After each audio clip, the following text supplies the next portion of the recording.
Good afternoon. I call the hearing to order. I want to thank our witnesses for all being here today. I know some of you have come a long way, and we appreciate it very much. The U.S. economy appears to be strengthening, and the labor market appears to be improving slowly. But energy prices are volatile, and months of rising food, clothing, and fuel has also caused wholesale prices to rise. Small businesses continue to be affected by the uncertainty of more mandates, higher taxes, and additional regulations.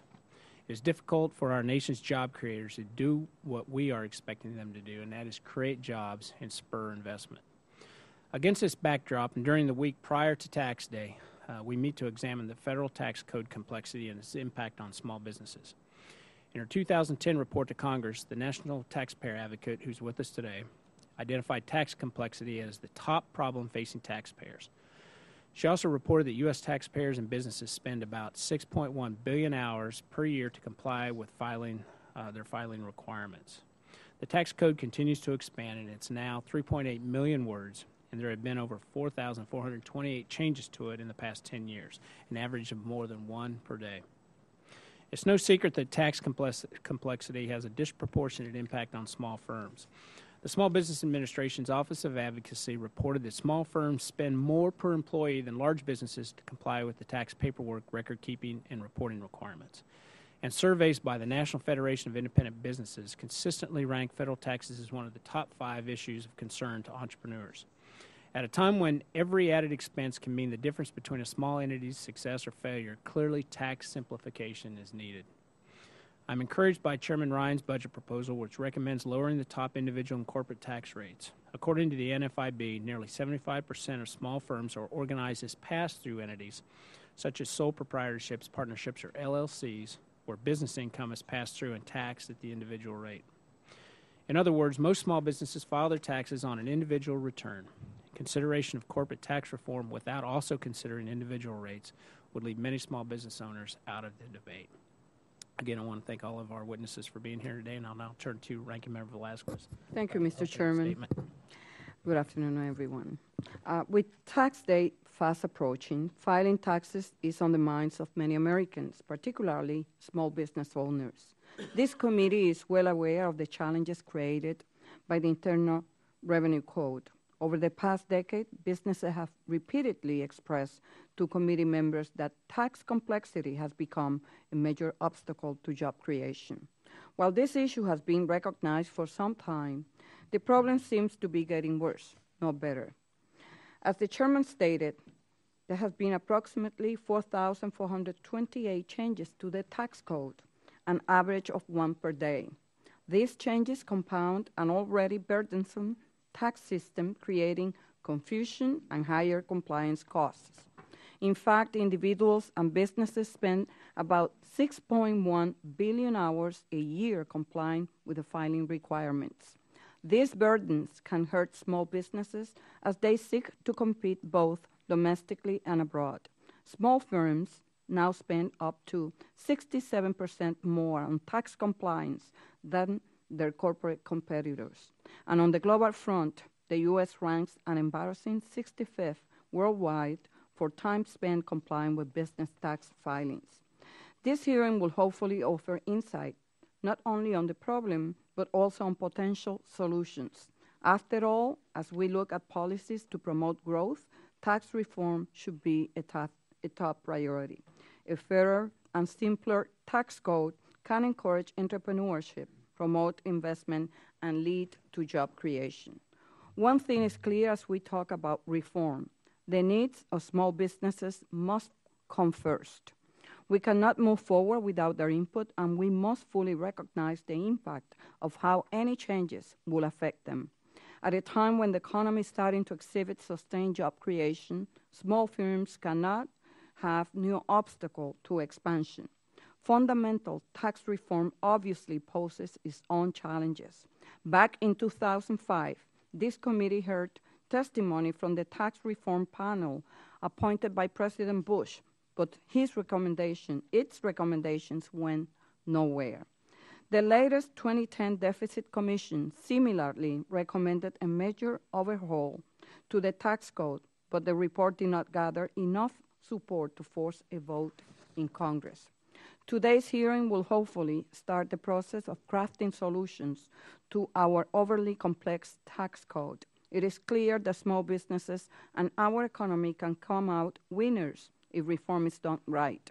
Small businesses are the drivers of the nation's economy, and we cannot afford to put the cost of collecting taxes on them. Entrepreneurs do not want preferential treatment. They just want equal treatment. I look forward to today's testimony, and I thank the witnesses for their participation. With that, I yield back.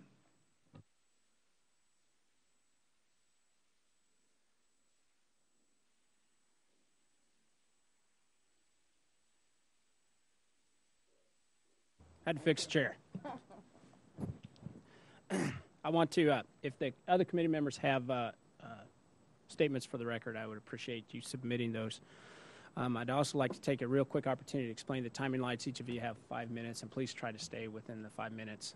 The light will be green, and then it'll turn yellow when we have 1 minute left, and red when the time is up. I'll now introduce our first witness, which is Nina Olson. She is the National Taxpayer Advocate, which is an appointment she has had since 2001. She leads the Internal Revenue Service's Taxpayer Advocate Service. The office is dedicated to assisting taxpayers with their IRS problems. And again, thank you for coming, and Honorable Olson. Thank you. Thank you, Mr. Chairman, Ranking Member Velasquez, and distinguished members of the committee. Thank you for inviting me to testify today about the impact of tax complexity on small businesses. My office estimates that small businesses alone spend at least 2.5 billion hours each year complying with income tax filing requirements.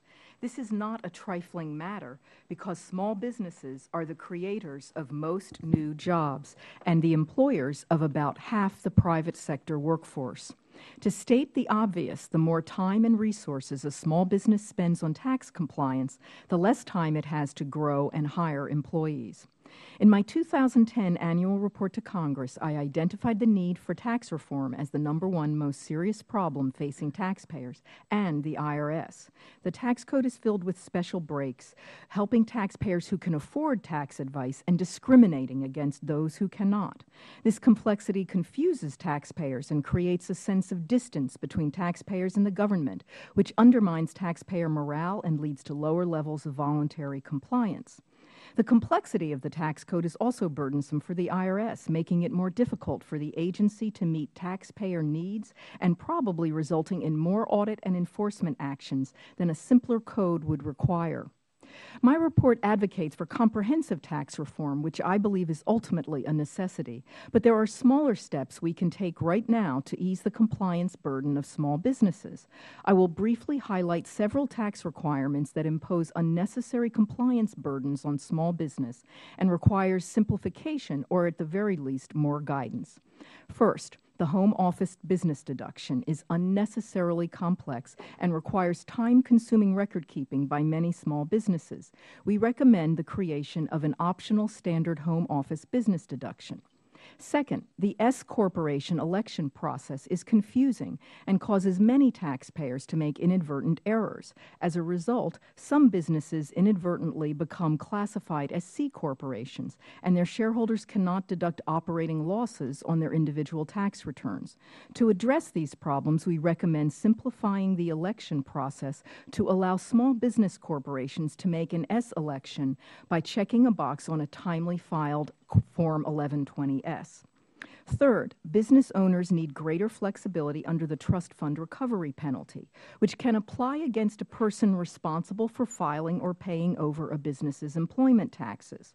Currently, the strict application of the penalty's willfulness component requires the responsible person to use all available funds to pay the delinquent tax and prohibits the use of any funds to pay operating expenses of the business, even to keep the business going. We recommend the IRS not assess this penalty where there was an intervening bad act, such as embezzlement, and the taxpayer makes payment arrangements and remains current with payment and filing obligations. Fourth, the IRS has long acknowledged that taxpayer service and enforcement both play important roles in maximizing tax compliance, but the IRS's compliance initiatives these days are rooted exclusively or primarily in enforcement measures. Particularly when it comes to small business taxpayers, I believe outreach initiatives that educate taxpayers about the bewildering array of income and employment tax requirements they face are critical. Several years ago, the IRS conducted an extensive series of surveys and research studies to better understand the service needs and preferences of individual taxpayers. We have recommended the IRS replicate this process to better understand the service needs and preferences of small business taxpayers as well. Finally, I want to close with a word about IRS collection policies and procedures. The IRS does not do enough to work proactively with small business taxpayers that have emerging collection problems, particularly those who fall behind on their employment tax obligations. The IRS should provide early assistance, including calling the taxpayer and discussing and utilizing flexible collection tools such as installment agreements, partial payment installment agreements, and offers in compromise.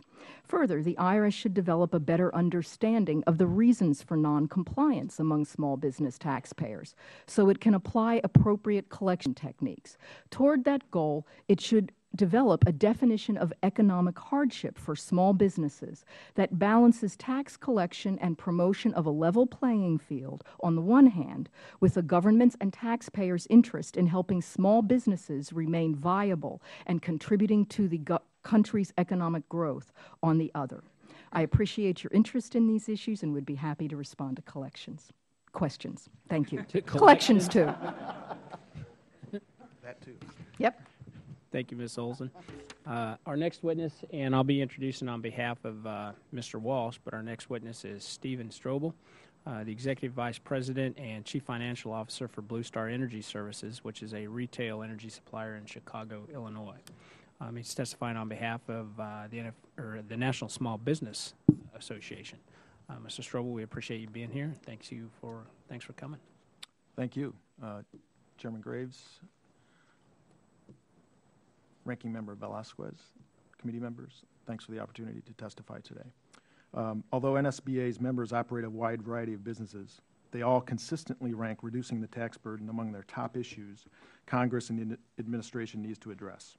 While the actual out-of-pocket cost is a huge issue, the sheer complexity of the tax code has been an ever-increasing administrative burden on America's small businesses, which, unlike big corporations, do not have large staffs of accountants, benefit coordinators, attorneys, personnel administrators, etc., at their disposal to deal with the regulatory and paperwork demands of the federal government. According to NSBA's 2011 Small Business Taxation Survey, 87% of small business owners hire outside help to handle their tax reporting and filing requirements. The complexity of the current tax system forces small businesses to spend valuable time and financial resources on tax compliance instead of using these resources to do what they do best, grow the business and hire people. When asked in the NSBA taxation survey how much time and money per year is spent just on the administration of taxes, 50% of small businesses said they spend more than $5,000, and more than a third spend more than 80 hours on tax filing preparation. Blue Star, we spend about $25,000 annually on our tax preparation. As Congress and the administration grapple with a downturned economy, banking failures, and skyrocketing deficit, it's unnatural to look for ways to offset spending and raise revenues. However, it would be unwise for Congress to do so on the backs of small business owners, the very entrepreneurs who create jobs. To grow their businesses and hire new employees, small business owners need dependable and sufficient access to capital and public policies that boost investment and encourage entrepreneurship. Reducing the U.S. deficit has a real benefit to small business growth in the U.S. and is something America's small business owners feel should be a national priority. Federal spending in 2010 amounted to approximately 24% of GDP, a level not seen since World War II, and in part due to an economic downturn. Even with an economic recovery and the ensuing increase in tax revenues and decrease in spending, without major changes, federal spending will continue to outpace revenues. If we continue to run high deficits, increased interest rates and constricted credit will negatively impact small business' ability to garner financing, and 80% of small businesses use credit. Congress and the administration over the coming years must address the nation's budget deficit and the associated long-term debt. In addition to reducing the size and pay of the government workforce and overall entitlement spending, one way to do that is to implement real tax reform. Tax reform is one of the NSBA's top 10 priorities. Based on a 2011 NSBA taxation survey, small businesses expressed support for tax reform that simplifies the tax code, broadens the base, lowers all individual and corporate tax rates, and makes the corporate tax code more competitive for U.S. businesses. The current tax code is comprised of more than 10,000 pages of laws and regulations that, in their complexity and propensity for frequent change, serve as a disadvantage to small businesses. NSBA's members believe it is imperative that the U.S. move toward a simpler, fairer tax system that is designed to tax only once, is stable and predictable, is visible to the taxpayer, is simple in its administration and compliance, and is comprehensible using commonly understood finance and accounting concepts, and finally, is fair in its treatment to all citizens. These reforms can spur economic growth. Another factor to consider is the international competitiveness of U.S. firms. Congress and the administration must ensure that our tax code does not impede our international competitiveness of U.S. companies, nor disincentivize domestic investment. One way to accomplish this is by enacting the fair tax. In the 112th Congress, legislation has been introduced into the House and Senate, the Fair Tax Act of 2011, which the NSBA proudly supports. But whether it's the fair tax or any other tax reform recommendations that are currently on the table, any reform must be built around internationally competitive tax rules that result in a simpler, more efficient, and less costly tax system that provides powerful incentives for businesses to invest and produce in the U.S. The economics of small businesses in all sectors would be strengthened by their ability to save and invest in this country and thus hire additional workers. The NSBA believes efforts to reduce the regulatory and administrative burdens on small businesses must focus on overall simplification, eliminating inequities within the tax code, and enhancing taxpayer education and outreach. A simpler tax code that is more easily understood by taxpayers would have many benefits, not the least of which would be reduced cost of compliance and reduced unintentional errors. Accurate tax reporting and compliance is extremely important to small businesses, but vague rules and poorly defined regulation understandably result in mistakes. The more assistance offered to taxpayers and the simpler it is to understand and comply with tax laws, the more taxpayers will accurately meet their tax obligations. And with the complexity facing many taxpayers, NSBA believes the development and implementation of initiatives to improve IRS guidance and assistance is important. In conclusion, the NSBA is confident that fiscally responsible policies and entrepreneurially supportive tax simplification will lead to the long-term prosperity of the U.S. economy. It is critical that lawmakers avoid any move that would stymie the moderate economic growth we're starting to see in the U.S. economy and the growth in our small business community. Thank you. Thank you, Mr. Strobel. The last question. It's my pleasure to introduce Mr. Robert Culp. He's the founder of Culp's in Stratford, Wisconsin. His firm is a roofing and insulation company that has been in business since 1985 and employs over 40 people. Mr. Culp is testifying on behalf of the National Roofing Contractors of America with over 4,000 members worldwide. Welcome.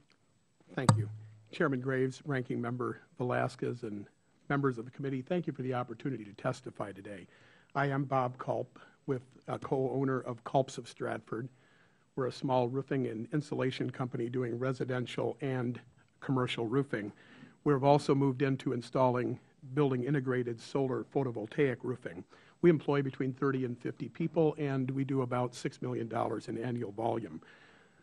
I am testifying today on behalf of the National Roofing Contractors Association, and I serve as a director as well as chairman of the Government Relations Committee. Established in 1886, the NRCA is one of the nation's oldest trade associations and a voice of professional roofing contractors worldwide. As the national unemployment situation continues to slowly improve, unemployment in the construction industry remains at an alarming 20%. Clearly, it's time to take steps to improve this situation. Reducing complexity in the tax code is a good place to start. NRCA urges Congress to take immediate action to simplify taxes in order to help spur job growth within the construction industry. First, Congress should facilitate the creation of an estimated 40,000 jobs by reforming tax depreciation for commercial roofs. Depreciation reform would also enhance the energy efficiency of our nation's commercial buildings and simplify taxes for many small businesses. Depreciation reform is necessary because between 1981 and 1993, the depreciation schedule for commercial roofs was increased from 15 to 39 years. However, the current 39-year depreciation schedule isn't a realistic measure of how long commercial roofs last, which is about 17 years. The large disparity between that 39-year depreciation schedule and the 17-year average lifespan of a commercial roof is an incentive for building owners to delay the replacement of failing roofs. This slows economic activity in our industry because many building owners choose to just do piecemeal repairs rather than replacing a failing roof in its entirety. Several bills have been introduced in recent years to rectify this situation by reducing the depreciation schedule to a more realistic 20 years. This would facilitate the creation of an estimated 40,000 jobs in the roofing industry and add $1 billion to the taxable annual revenue to the economy. Depreciation reform also would provide savings to small businesses of all types by simplifying their taxes and lowering energy costs. NRCA welcomes the opportunity to work with members of the committee on legislation to create jobs by simplifying taxes through depreciation reform. Second, the NRCA calls for the immediate repeal of the 3% withholding on government contracts. Repeal of this law, which adds a new layer of complexity to a contractor's tax filing, is vital to job creation and economic growth in our industry. If the withholding law is not repealed, many roofing contractors will face serious repercussions. Cash flow and operating capital disruptions will be a tremendous burden, particularly for small businesses. The bookkeeping systems of many small businesses simply aren't set up to account for those large amounts that are withheld from invoices, and withholding will complicate tax filings. Additionally, many roofing contractors will be simply forced to stop bidding government contracts in order to avoid those costly tax complexities. NRCA strongly urges Congress to quickly repeal this law that further complicates tax filings due to the 2012 implementation date that's fast approaching. Third, NRCA supports legislation to reduce tax complexity by reforming how construction contractors can utilize the completed contract method of accounting. Under current law, contractors cannot use the completed contract method if the annual average gross receipts exceed $10 million, a threshold that's not been adjusted for inflation since 1986. Contractors who cannot utilize the completed contract method must use a percentage of completion accounting method, which often doesn't accurately reflect results due to the required use of cost estimates. This is a major paperwork burden for many small and mid-sized contractors because of the need to estimate the percentage of a completed project and then retroactively amend those filings in subsequent years based on the actual numbers. This is another example of the complexity in the tax code that is an impediment to business growth and job creation, and increasingly more time and resources must be devoted to tax compliance rather than more productive forms of economic activity. To include, NRCA urges Congress to address the alarming 20% unemployment rate in the construction industry by reducing tax complexity for contractors in our industry. Thank you for your consideration of the NRCA's views and the opportunity to testify today. Thank you, Mr. Culp. Our next witness is Monty Walker. Mr. Walker is the principal of Walker Business Advisory Services in Wichita Falls, Texas. He advises startups and established small firms on business transactions and tax matters. Mr. Walker, appreciate you coming. Chairman Graves, Ranking Member Velasquez, and members of the committee, thank you for the opportunity to appear before you today. My name is Monty Walker. I'm a certified public accountant. I have a national advisory practice with a practice focus in the support of entrepreneurs, primarily in the area of business ownership transition planning and related support services. Small businesses face many obstacles. Buying or starting a small business is often one of the most significant financial events ever experienced by an entrepreneur. Entrepreneurs approach the process of owning a small business with a hope and desire of creating something better for their future while often exposing themselves to a large investment in debt. For many entrepreneurs, their small business is the center of their family's financial infrastructure, providing the majority, if not all, of their family's current and future income. Because of the importance a small business plays in the life of a small business owner, the division between the small business and the small business owner often becomes blurred because every business decision has a direct and often significant impact on the small business owner and the small business owner's family. Additionally, almost every decision made by a small business owner has some form of tax implication. Small business owners often start their business on a passion-based foundation, doing something they enjoy, only to quickly learn that running a small business has many complex and confusing compliance requirements. Mail received from the various regulatory bodies becomes overwhelming. Unfortunately, many small business owners get out of compliance simply due to a failure to interpret correspondence being received from the IRS. This is especially true for small business owners who cannot afford the services of a tax professional. For most small business owners, understanding their tax compliance requirements is beyond their reach. The complexity of the tax system is as perplexing as a foreign language. Due to limited discretionary cash flow, many small business owners do not have the ability to retain the services of a tax professional on an ongoing basis. As a result, many small businesses are attempting to maintain a substantial amount of required compliance through the efforts of untrained and unknowledgeable tax advisors, these advisors being themselves. A lack of funds for ongoing professional assistance and a misinterpretation of the regulations often lead to failed compliance.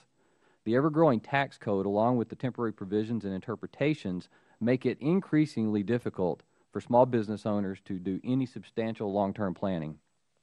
This leads to small business owners being placed in the position to make decisions in a vacuum due to the unknown results which may occur. Since the tax system directly impacts so many decisions, small business owners will stand by on making business development and new hire decisions when they have a lack of confidence in what will occur due to the unknowns in the tax system. This in part has added to and is currently adding to the soft business expansion and a lack of new hiring which is desperately needed as a part of the United States' current economic recovery. Small business ownership is wrought with risk and burdens. The burdens of owning a small business expand exponentially when the confusion and complexity of the tax system is introduced to the small business ownership equation. Maintaining compliance with the various governmental regulatory bodies is extremely time-consuming, and this is especially true for tax compliance. Additionally, maintaining tax compliance comes at a cost.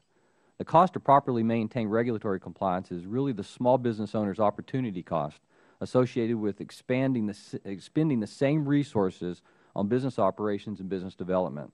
These resources include both money and time. Between the money spent on tax professionals and time focused on maintaining compliance as opposed to spending the same time running the business, a small business owner's opportunity cost can be quite significant. Small business owner's compliance time plus their compliance fees equals the small business owner's total opportunity cost. In preparation for this hearing, I polled 20 small business owners with businesses ranging in revenue from $1 million to $5 million to determine their level of business opportunity cost.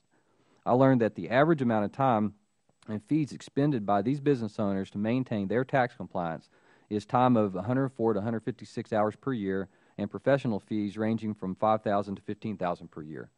When considering penalties and interest associated with a failure to maintain compliance, business opportunity costs can grow extremely large. Understanding that this business opportunity cost exists is of utmost importance because the business opportunity cost correlates to lost resources that could have been used for business development, which in turn leads to the creation of new jobs. Thank you. Thank you very much, Mr. Walker. We'll now move into questions, and Ms. Olson, I got to say that it's refreshing to hear you talk about your position in the Office of Advocacy and that you're advocating for taxpayers. Do they listen to you?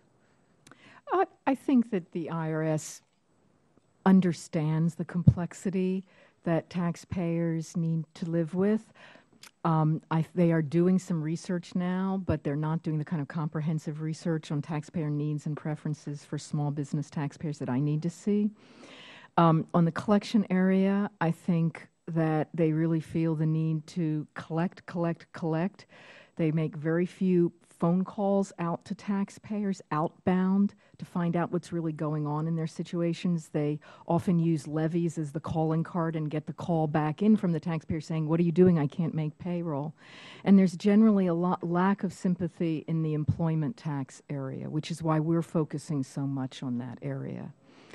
One thing we learned was that for an account to get assigned to someone, an employment tax account get assigned to someone to actually make a face-to-face call with the taxpayer, there's usually 2 years of arrearages.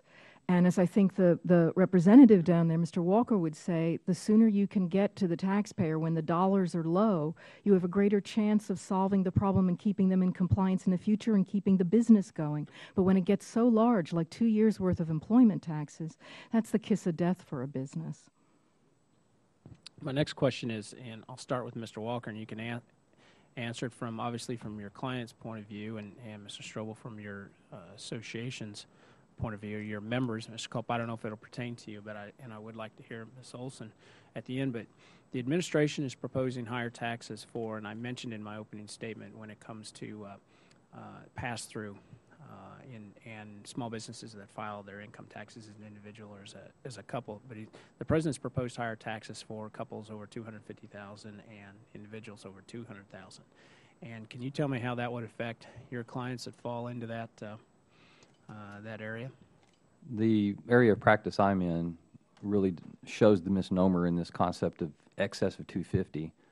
Small business owners spend years developing a business, and many times they're developing it so that they can have it for retirement. They, on paper, are worth a lot of money, but they may not make a lot during the time. So they're below 250 possibly while they're operating, then all of a sudden the economic event occurs and they may sell that business for $1 million, which is designed to be their retirement. All of a sudden now, under the excess of 250, that's a wealthy individual. So it has a significant adverse impact on their willingness to even sell, and they hold out. But it will be an adverse impact, especially on their ability to have retirement funds. It goes well beyond just normal operating taxes. This is a life event that can be adversely impacted by a decision to increase above the 250. Mr. Culp, does it pertain to you, or? I would agree with what he said, but no, it doesn't really directly. It would agree. I would talk about it in the context of Blue Star. We're a sub-S corporation, so all of our income goes straight through to our owners, two owners. And so any increase in tax would be a direct impact on the resources available in our company to invest, do marketing, understand other investments that we could make to actually grow the company. So it would be a diminution in the resources available to the company. And Ms. Olson? Well, I get to pass on commenting about rates because that's really the jurisdiction of the Office of Tax Policy, in Treasury. But I would say, our recommendation has been that you really simplify, reduce the complexity of the code, really think long and hard about what's running through the code. And if you do that, you would have a broader base and be able to reduce rates for everyone involved. And that's sort of our position. We did it in 1986. I don't see why we can't do it again. Mr. Culp, you mentioned already some things, some specifics on simplification, which I appreciated, 3% withholding and some other stuff. I just, out of curiosity, Mr. Stroll or Mr. Walker, you have any specifics? You mentioned a few too, Mr. Walker, but other specific things when it comes to complexity? You're talking total overhaul, changing. It's obviously very complicated now, but any other ideas and thoughts? You can couple on to what Mr. Culp said too about depreciation. Depreciation is a significant problem. It is very complex. People do not know whether they should take a period expense and expense something immediately. So it's far beyond depreciation. If somebody's going to repair a vehicle, is that a depreciable event or is that a period expense? You can spend hours just trying to determine how that applies. So that's a great example. Capitalization versus expensing. The issues that are a problem, especially when it comes to this depreciation matter, is that currently it doesn't matter if a business has been in existence for 50 years. You can recapture all this depreciation, and it can all of a sudden create ordinary income passing out of an S corporation when they sell those assets. That makes very little sense to me, why that would happen. So complexity added with something like that is significant. Certainly depreciation rules, but I'd defer to the NSBA to follow up after the hearing with a lot of the specifics. Please do. Please do. Ms. Velasquez. Thank you, Mr. Chairman. Ms. Olson, there seems to be broad consensus that we should eliminate a number of deductions and credits and use these revenues to lower tax rates. However, when the recent Deficit Commission outlined a tax plan to accomplish this, it was blocked from being brought or considered in the House. So my question to you is, how can comprehensive reform move forward if bipartisan recommendations like this never receive a vote? Well, I'm not going to comment on the procedures of the House or the Senate. I'm wiser than doing that. But I will respond by saying we have believed for a long time that there needs to be a dialogue and leadership, both in the House and the administration, and also from the taxpayers themselves, that there has to be tax reform. And plans such as the Bipartisan Commission or the 2005 Presidential Commission all are a good start. There are lots of good ideas out there. And what we need is the political will to be willing to work through those ideas. And whether it's just slugging it out in the Ways and Means Committee and the Senate Finance Committee, and with the White House, we absolutely need this to go forward. Thank you.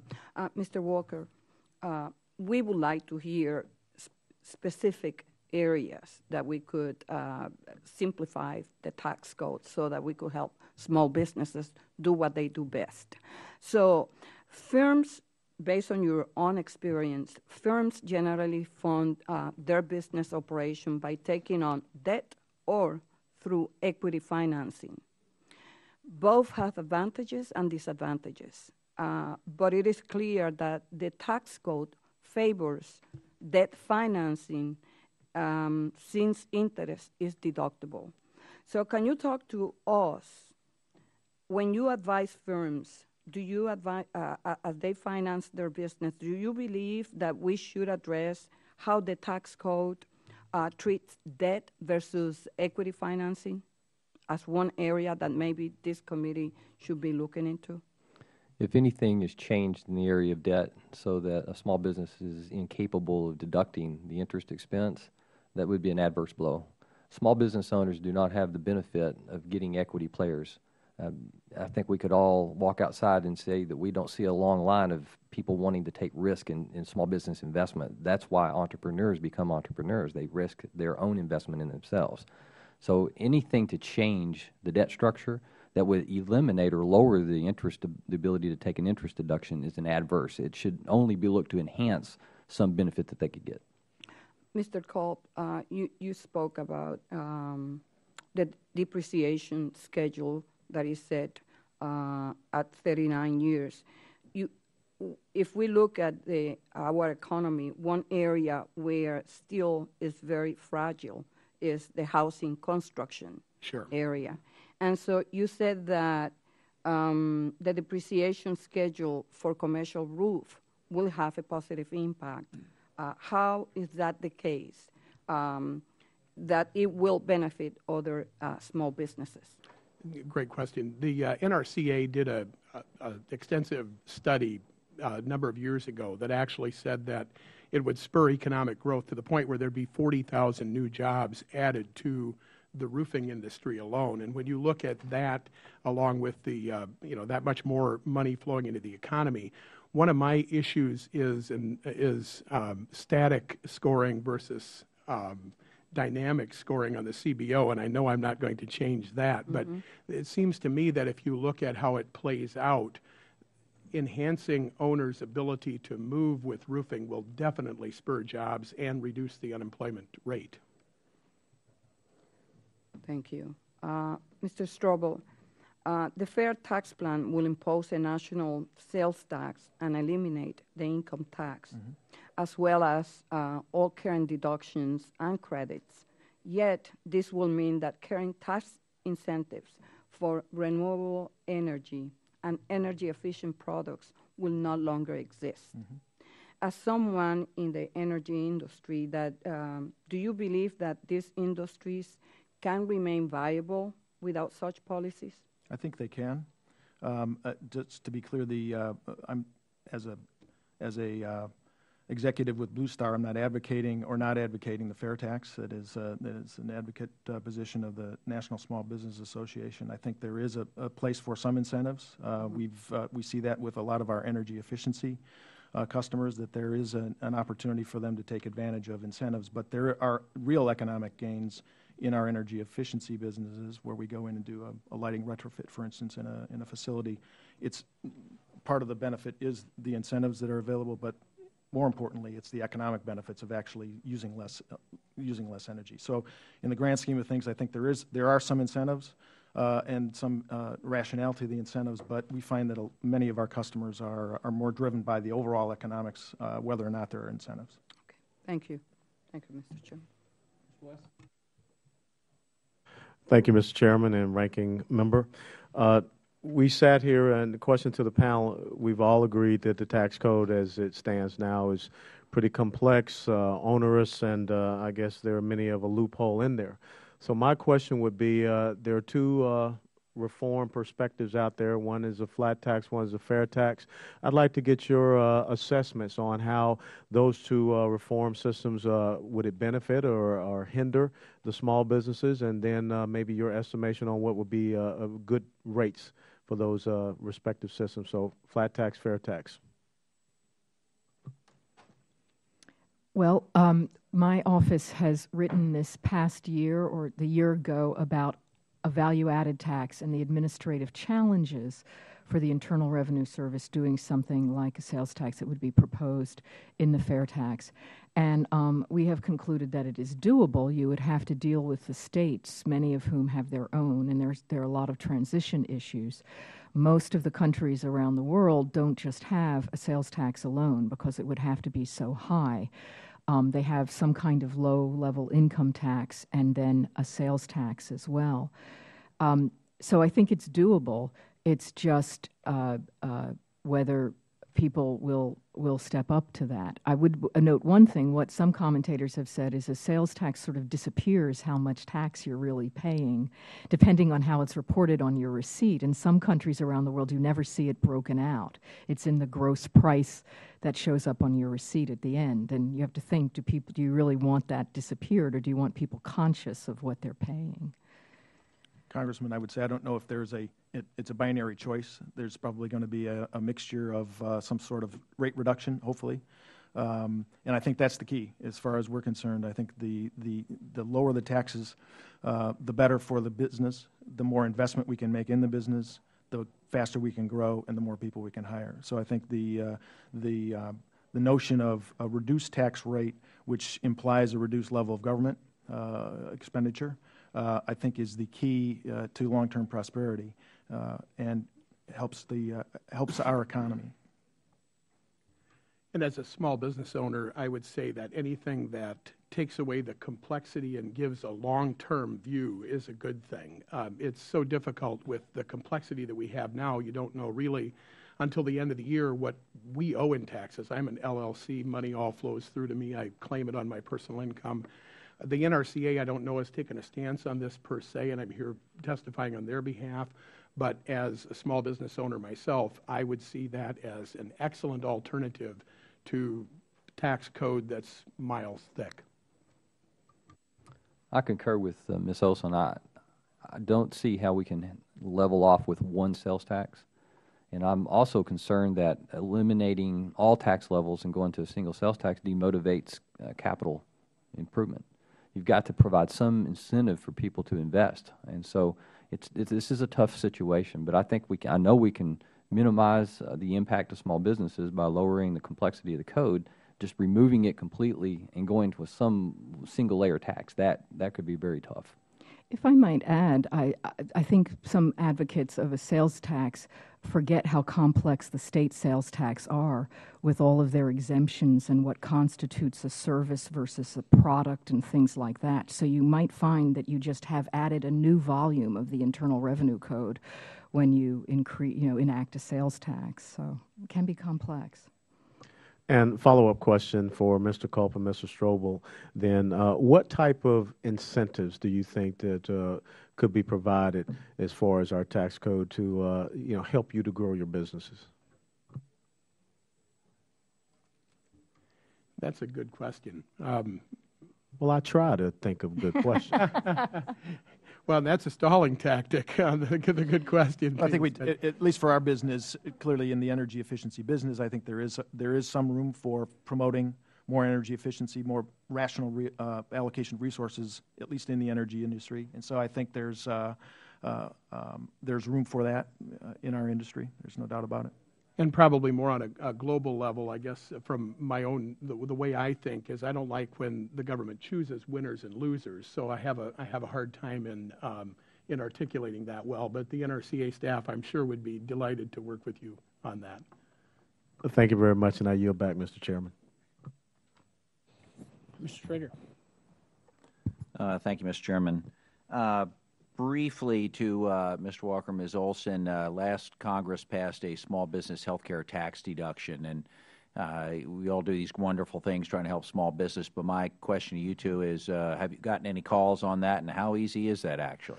Well, it's a very complex deduction, and my office has been working very hard to actually develop a calculator that we can roll out on, we're going to test it internally, but with some fact patterns, and then try to get it ready to roll out so that people can calculate how many full-time equivalents they have and how they meet that, because it is a very complex provision.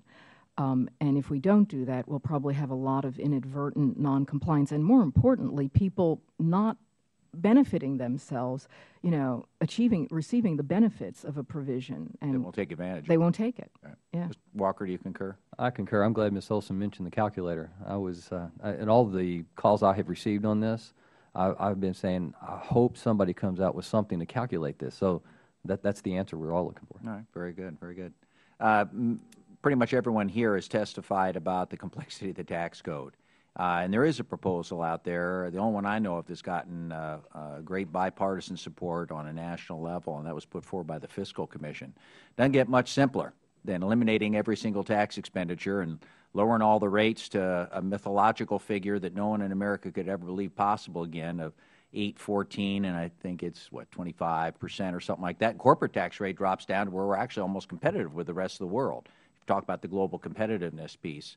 To me, and of course you could add back targeted things to encourage investment at certain points in time when this Congress or the next Congress feel it's warranted, or to take it, help some disadvantaged populations.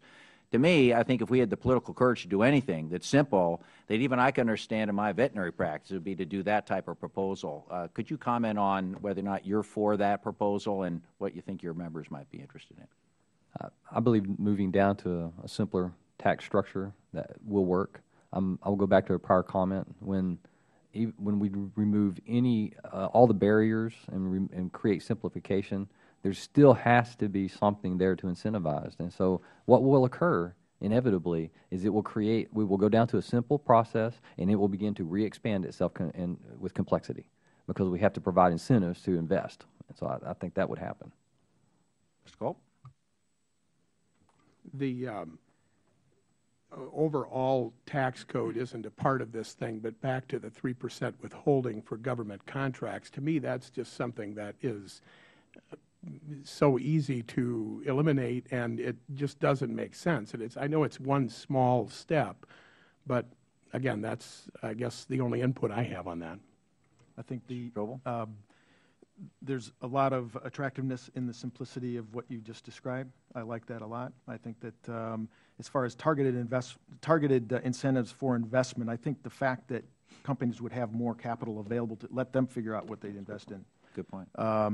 I mentioned before, we talked a little bit about potential targeted investment in energy efficiency. I think that has a larger policy aspect to it, and energy self-sufficiency, energy independence element to it that is attractive to us as a company and to me personally.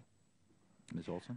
I think that, we have recommended that we start with zero-based budgeting, that you just eliminate everything and then go piece by piece and say, does this need to come in through the code? And that goes to the compelling public policy. Is there a public policy reason for putting something in the code? And then you ask, what will it do to taxpayers who are the target of this public policy? Will they be able to comply with it? What will it do to the IRS? Will they torment taxpayers? Will the IRS not be able to administer it? If I could talk for a minute about the withholding requirement, one thing that we've recommended instead of the 3% is to require federal contractors, the federal agency that is contracting, to get a response from the IRS whether that contractor is in compliance with their federal tax obligations before the contract is awarded. And in that way, you're doing it in a proactive way as part of a qualification process, a procurement process, rather than doing withholding. And you get to the same result. You're only giving contracts to contractors who are compliant with their federal taxes, period. I think that's a good idea. But simplicity is the key. I mean, the reason we have all these gyrations of 3% is the government's trying to make money off of us at the bottom line, and you pick winners and losers, to your gentleman's comments. And I think the beauty of what's been proposed by the Fiscal Commission is it allows us to do targeted incentives for specific periods of time that I think Congress should review, and when that's outlived its usefulness, then we move to something else. It's energy maybe right now, maybe it's something else later on. I have a lot of confidence, believe it or not, in this Congress, and then the Congress is coming down the line. But we got to give small business some relief right now. Thank you, and I yield back. Thank you, Mr. Chairman. My wife and I were small business owners, and we were Subchapter S corporations. So I understand how raising taxes on businesses and people earning over $250,000 will have a direct effect on small business. And since I'm here, I'm a freshman, all we've talked about was jobs and how we create jobs. And there's not a better committee than this committee right here. When we talk about putting Americans back to work, 7 out of 10 jobs are created by small business. So I understand how overregulation and uncertainty affects small business. My question is to Mr. Walker. Can you please provide more details about the impact of Congress constantly reauthorizing expiring provisions of the tax code on your small business? It was evident in this last session when it was unknown whether the current regulations were going to be extended. Many small business owners sat on the sideline, and many budding entrepreneurs sat on the sideline simply waiting to see what was going to happen. We saw a downturn in any movements, pretty much any movements of businesses transitioning ownership, and new ones coming in. So when the regulations are constantly changing, long-term planning becomes essentially impossible. And a small business owner, if they can't get their hands around it, they will sit idle, and it happens. So it's a negative to the economy when that goes on. So you would agree that, passing a tax code for 1 year, 2 years, an extension of 1 or 2 years is not really doing anything to remove the uncertainty that small businesses are looking for to be able to invest and create jobs. And I'm going to follow that up with the environment that we've created here in Washington with the overregulation and the uncertainty and government-run health care, all the obstacles that small businesses look at. Do you believe that we are stopping the entrepreneurial spirit of America right now by our own doing here in Washington? I know for a fact that by not allowing extensions or regulations to be for periods of 8 years and 10 years, and by not having that, it does not motivate people to be willing to expose themselves to the kinds of debt and the risks it takes to really spur small business development. I know that for a fact. So yes, doing these 1 and 2 year things are good for short-term savings, tax deductions, but they don't solve long-term planning needs. Thank you. I yield back, Mr. Chairman. Ms. Chu. Thank you, Mr. Chair.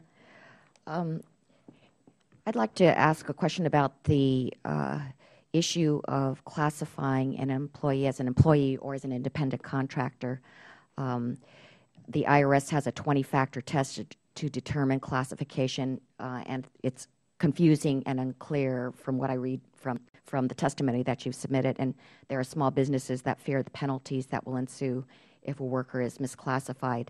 In addition, of course, workers can be cheated if they're misclassified because they don't receive benefits and could lose the protection of employment and labor laws. So it's to the benefit of everybody to be accurately classified as either an independent contractor or an employee. I know Mr. Walker and Ms. Olson, you both addressed this. Mr. Walker, what would we have to do to simplify the classification so that both workers and employers could benefit? It would be a very definitive break to say an employee falls into a particular category or a contractor falls into a particular category. Unfortunately, that's not the case right now. You simply have to make a decision based on what you think is applicable to that person. At present, if somebody is going to step up and be a contractor, if they were providing services to 3 or 4 other people doing similar type work, you can get comfortable they're a contractor. But if they are only working for that one entrepreneur, then they may be an employee.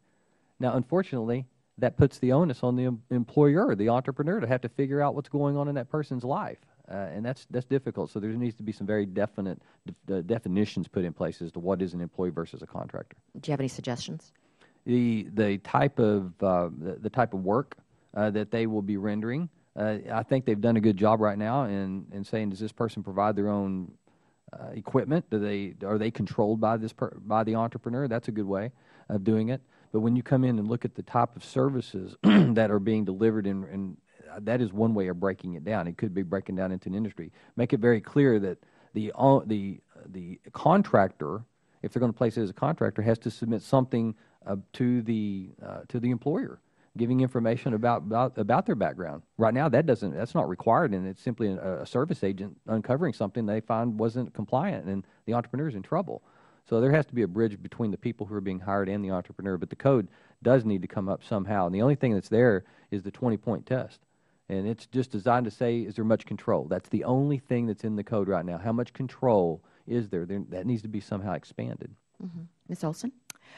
We've had lots of discussions with the business and small business community, and their concerns are where we are with the status quo, that the IRS is not allowed to issue guidance other than what we've got out there, is that they don't trust the IRS and what kind of guidance it's going to issue. So what we have proposed to break the logjam is that the IRS be instructed to engage with the business community and talk through just the very issues that Mr. Walker is raising, come up with some proposed guidance to submit to the tax writing committees, and that would form a basis, and then Congress could react to that if they felt that the IRS had not listened sufficiently to small business, et cetera. I think that, where we are is that there does need to be change for all the reasons that you've mentioned. And I would say once we come up with the clear sense of where we want to go with this, I had visited United Kingdom, and they actually have on their website a question and answer process for the employer to go through and answer these questions, and it will get an answer back. If they don't, you are an employer, or you have independent contractors. If you don't like the answer, it's not binding. You have appeal rights. But if you like the answer, then unless you have misrepresented, you can rely on that as a safe harbor. And I think that's what businesses need. Safe harbor. They need certainty. They need to know one way or another so they can proceed and plan. Thank you. Could you also just say a few words about the business tax forms? You recommended 2 changes to business tax forms to improve reporting and tax compliance, just simply adding a line to Schedule C and adding checkboxes to business tax returns. Could you elaborate on this? Well, actually, the IRS is actually going forward with this. One thing we had suggested was just that businesses be required to break out, here is our receipts from 1099s that's being reported to the IRS, and here are our receipts other than what's being reported. And good accounting systems, you just back out what your 1099s are. And we thought that would help drive some people who are in the cash economy to sort of report a little bit more. And then the other question was, a lot of people don't know that they have to do this information reporting. So we really wanted to jog people's memories and say, if you're a small business person and you've paid people over $600 for services provided in the course of business, you need to have you filed your 1099s. And we just thought both of those are little behavioral reminders, but would generate some additional income. As a former preparer, I have seen what my taxpayers have done, my clients did, and they'd add up their 1099s and then they'd add a couple $1,000s and say that's the additional amount we made, but maybe they'd add up dollars if that question were there. And this is being implemented then? The IRS is implementing a version of this now. Okay. Thank you. I yield back. Thank you, Mr. Chairman, and thank you to each and every witness for coming in today, especially you, Mr. Strobel, from close to home in Chicago. Thank you. Let me throw maybe a couple softballs your way. Expensing. Right now, you've got to calculate depreciation and deduct that from your taxes. Would it be a heck of a lot easier if you could just write off the full cost of expenses in the first year? What would that do to each? What would that do, good or bad? Well, from a tax perspective, it'd be better. I mean, there'd be less tax to pay, more investment. And what would that lead to? Less tax to pay would lead to what? More money to invest in the business, more money to grow the business, more money to market, more money to understand our customers. And that should lead to growth, should lead to us being more competitive, help us be more differentiated, and be more profitable, but also be able to employ more people and grow. And we need people to grow the business. Mr. Culp. I would agree with that. If the Section 179, I think it's called, I'm not an accountant myself, but my accountant tells me this is obviously put there for a reason by Congress because it does exactly what you're thinking it should do. It simply makes sense to be able to expense as much as possible. It makes you invest in the business, hire people, and buy goods and services that you otherwise wouldn't. Mr. Walker. I concur. If you're able to write off 100% of your equipment costs, you lower income, lower tax, increase discretionary income. That is what allows somebody to actually make an investment and bring in people. I know in one occasion that I can think of right off the top of my head, a new business owner was coming in, had plans to hire 5 people, had to cut that down to 3 because they couldn't deduct a number of the items that they had projected they could once their accountant told them that what they were actually going to be able to take as a deduction. And a lot of it was equipment investment. So I know that happens. Ms. Olson, would that be a good thing? Well, I think you would have to also address the issue of recapture that Mr. Walker spoke about, because in our office, that's where we see problems for taxpayers. It's a gotcha. They don't know it exists, and then suddenly they've disposed of an asset that they depreciated fully under 179, and then a liability is all back to them. So you have to deal with that. Thankfully, it looks like Congress is repealing the 1099 that was part of the health care legislation from last year. 1099s, though, are still an issue, even prior to this addition with the health care legislation. You still have to fill out 1099s. And I'm guessing that costs money, and that's still a headache. Any sense that as currently constituted, they're an undue burden? Mr. Strobel, Mr. Culp? I can't. I guess I would say an undue burden. Filling out 1099s for us is not an undue burden. Mr. Culp? For us, I guess we've gotten used to it to the point where it's like the frog thrown into the frying pan. You don't really know, but I believe the repeal of the 1099 within the health care provision is absolutely necessary, because that would just proliferate them and make it very, very onerous and complex. Mr. Walker? The 1099 reporting as it currently is without the additional, it needs to be there. And I happen to come across many people who believe that if they have been paid less than $600, they're not even supposed to pay income tax on that. So they even misunderstand the regs. But if without having a 1099 reporting, absolutely income tax collections would go down. People would find ways to hide that money because they would believe nobody knows they made it. So it isn't necessary with our current structure. Ms. Olson, quick question. Is the IRS planning at all on implementing any sort of substantive e-filing system for business taxes? I have not seen those plans, and we have advocated for that for years. Even they used to have a system just for employment tax where you could use your telephone, and they eliminated that. We did a study last year that just said you need to reinstitute that. That's the only free electronic method for employment, businesses to file. Why don't you think there's been movement on that? I think it's a combination of both the concern on the part of the software developers that the IRS is intruding on their environment, as well as it is going to be a capital investment on the part of the IRS. You all need to fund the IRS to be able to do that. I feel like it really is a necessity. We have an obligation to do that, particularly for small businesses. Thank you all. Thank you, Mr. Chairman. I yield back. Thank you, Mr. Chairman. Mr. Walker, I want to follow up on the 1099 question. If the President signs, as expected, the repeal that the Congress sent him for the health care $600 1099s, what would the law then revert to? What's the threshold for filling out 1099 forms? $600. So right now, $600 and greater. Now, there are different levels of 1099s, but we're talking about just a general miscellaneous 1099. It is a $600 amount, and that's an appropriate amount. That should not go away. Okay. So above that. Anything at that or above, yes. Thank you. Mr. Strobel, regarding the fair tax, I'm glad you're here because I wanted to catch you with some questions on this or have a conversation. Is your understanding under the fair tax proposal, what happens to the FICA tax, the Medicare and Social Security? I will have to, we're going to have to follow up with you, and the National Small Business Association will follow up on that question. Okay. Right. Yeah, my concern on that would be what happens to the way we fund Social Security and Medicare under that. What about the, where did that number come from, the 23%? With regard to the fair tax proposal, it's budget neutral according to the proponents of the fair tax. Who's the determinant of that? Who scores it? We'll follow up. The national NSBA will follow up with you on okay.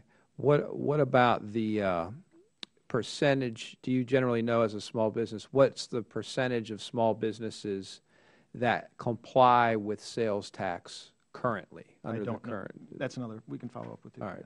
So that would be a concern that I believe the number assumes 100% compliance, and under current law, there's certainly nothing close to 100% compliance on the sales tax. So if you could have somebody from the association follow up with us. Ms. Olson, the IRS commissioner recently stated that he'd like to overhaul the tax, as you know, administration process by focusing on third-party reporting, and namely he wants to move to a system where the IRS would already have third-party information when taxpayers file their returns. And as we were discussing, the 1099 reporting is an example of third-party reporting. And do you believe that there's a way to implement such a program without creating the same sort of situation that we had with the 1099 regulations under the health care bill? Well, first, a couple of years ago, we recommended that Congress force the IRS to look at the issue of getting income data in real time during the filing season, so taxpayers could download it into their software programs, or the IRS could make it available to taxpayers in another way. So I welcomed the commissioner's, remarks in that regard. I am concerned with the recent love of 1099 reporting, as much as I am recognize and am an advocate for appropriate 1099 reporting, because it does change taxpayer behavior. Once they know that we know the information, 96% of the time they report it on their returns. But there is a point of diminishing returns where the IRS gets so much information, or the burden is being imposed on taxpayers who don't normally keep track of that information, that you just create a real headache, which is what we saw with the expansion of information reporting. So I think as we go out with information reporting, we really have to think about that point of diminishing returns. I do not think the IRS should ask for information that it can't do anything about, or that the information itself is not really going to give us a clear picture of what's going on with taxpayers. Right. Having said that, we can tell the taxpayer a lot. We can tell them what their wages are. We can tell them what their interest is. We can now tell them what their capital gains or losses are, because we have basis reporting. And all of those are really beneficial things for the taxpayers, and will minimize errors. Great. Thank you. Thank you, Mr. Chairman.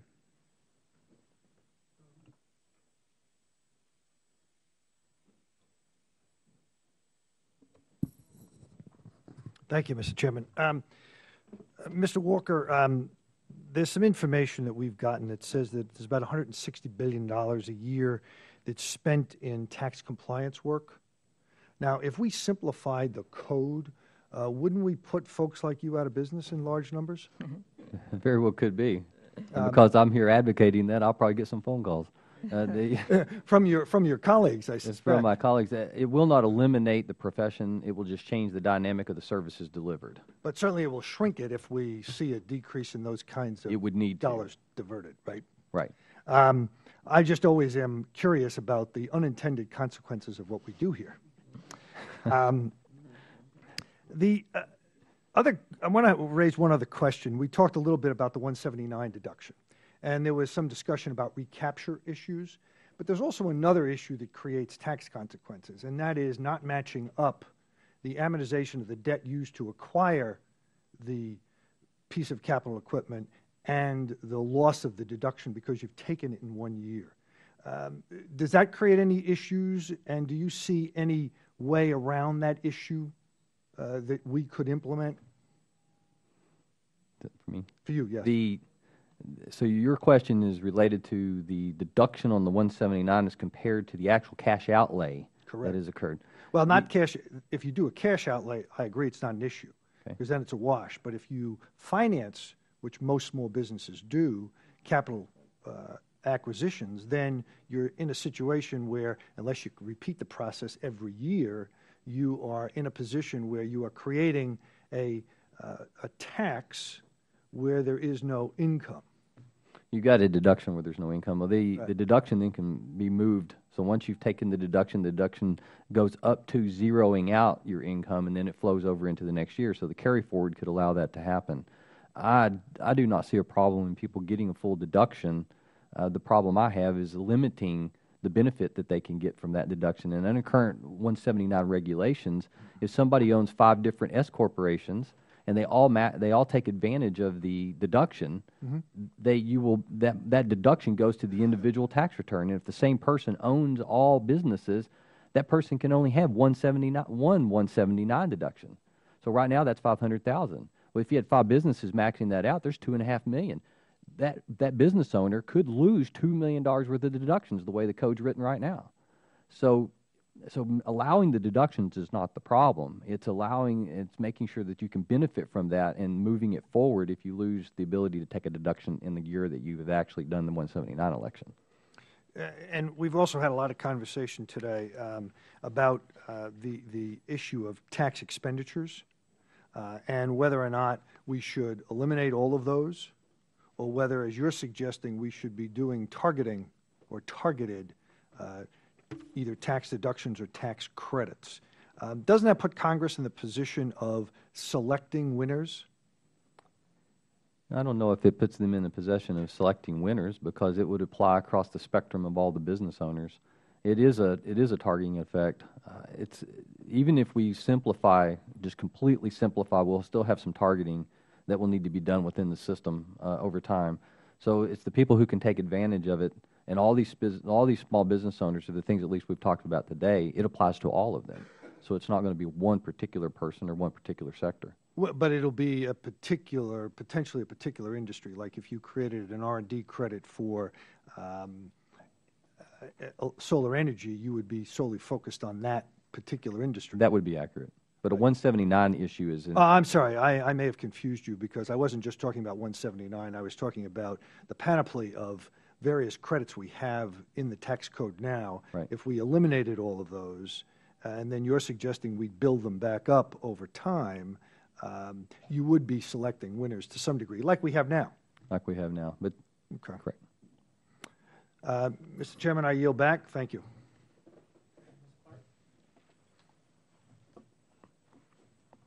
Thank you very much, Mr. Chairman, Chairman Graves, and Ranking Member Velasquez. And I want to thank the panel for testifying before us today. I'd first like to just say that over the course of this Congress, much has been said about our nation's deficit, and as it should be. I agree that we must aggressively tackle the debt. Unfortunately, I don't believe that we have been having an honest conversation with the American people about why we're in this deficit and how we can get out of it. Again, while I agree that we must address our deficit, it must be done responsibly. However, I disagree the constraint with the constant refrain of the majority that says that we don't have a revenue problem. And I think that's part of it, that the heart of what small business is trying to address here today is the complexity of our tax system. The refrain is that we have a problem with this, we have a spending problem. The fact of the matter is that we have both. And at the beginning of the last decade, we were operating with budget surpluses. Now we're operating at staggering deficits. And while we have 2 undeclared wars and an economic downturn have played a considerable role in increasing our debt, it is crystal clear that we began our sprint down this road due to what I believe were irresponsible tax cuts for those who could have most afforded them and robbing the Treasury of that much-needed revenue. The majority is now using this lack of revenue as a justification to cut programs for the most vulnerable Americans. And many of my colleagues on the other side have sort of echoed Mr. Stobel's testimony, lamenting the 35% corporate tax rate as the world's most expensive and its limits our global competitiveness. Yet, on March 24th of this year, the New York Times published a story on how General Electric, one of our nation's largest corporations, paid absolutely zero in taxes after posting $14.2 billion in profits, $5.1 billion of which was made right here in the United States of America. So while I agree that we need to work hard to limit the burdens on our small businesses, and I agree in principle with President Obama about the need to reform the tax code, it seems to me that through our panel's testimony, the goal here is to apply a tax code to our extraordinarily complex global economy that reflects little to no nuance or complexity. The attainment of the American dream is what makes our country and its civil society one of the greatest in the world. Our nation offers an opportunity for financial success and prosperity that cannot be found anywhere else on the planet. However, unfortunately, due to a number of factors, the attainment of the American dream has become elusive, so much so that many people, many small entrepreneurs are finding it hard to gain footing, access to capital, access to lending. So my question to the panel is, what do you believe is the responsibility of those who have been successful to this country that has made their success possible? It's for the entire panel. I don't know how to answer that question other than to say that every person and entity owes an obligation to the United States to pay their fair share of taxes under our laws. And if our laws are structured in a way so that, as Congress has enacted them, so that those with the assets and the ability to retain advisors who can find ways to structure their affairs so they pay less tax than the person or the entity that cannot afford that, then we have a tax system that is out of whack.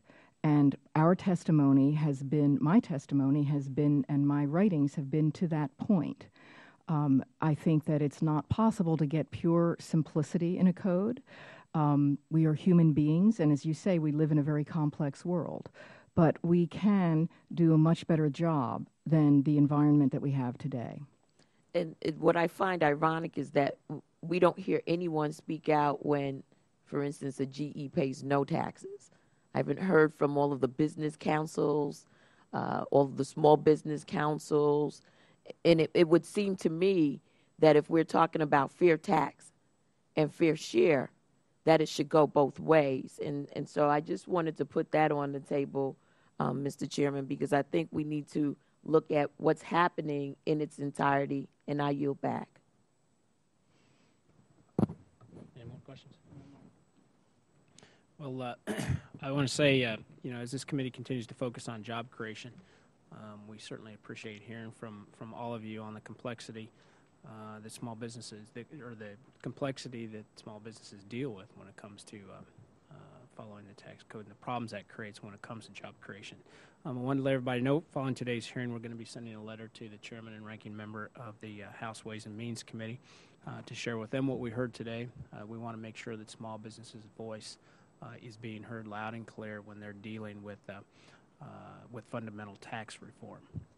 So with that, I would ask unanimous consent that members have 5 legislative days to submit their statements and supporting materials for the record. And again, I want to appreciate all of you coming out today and sharing with us your thoughts and ideas and concerns. Hearing's adjourned. I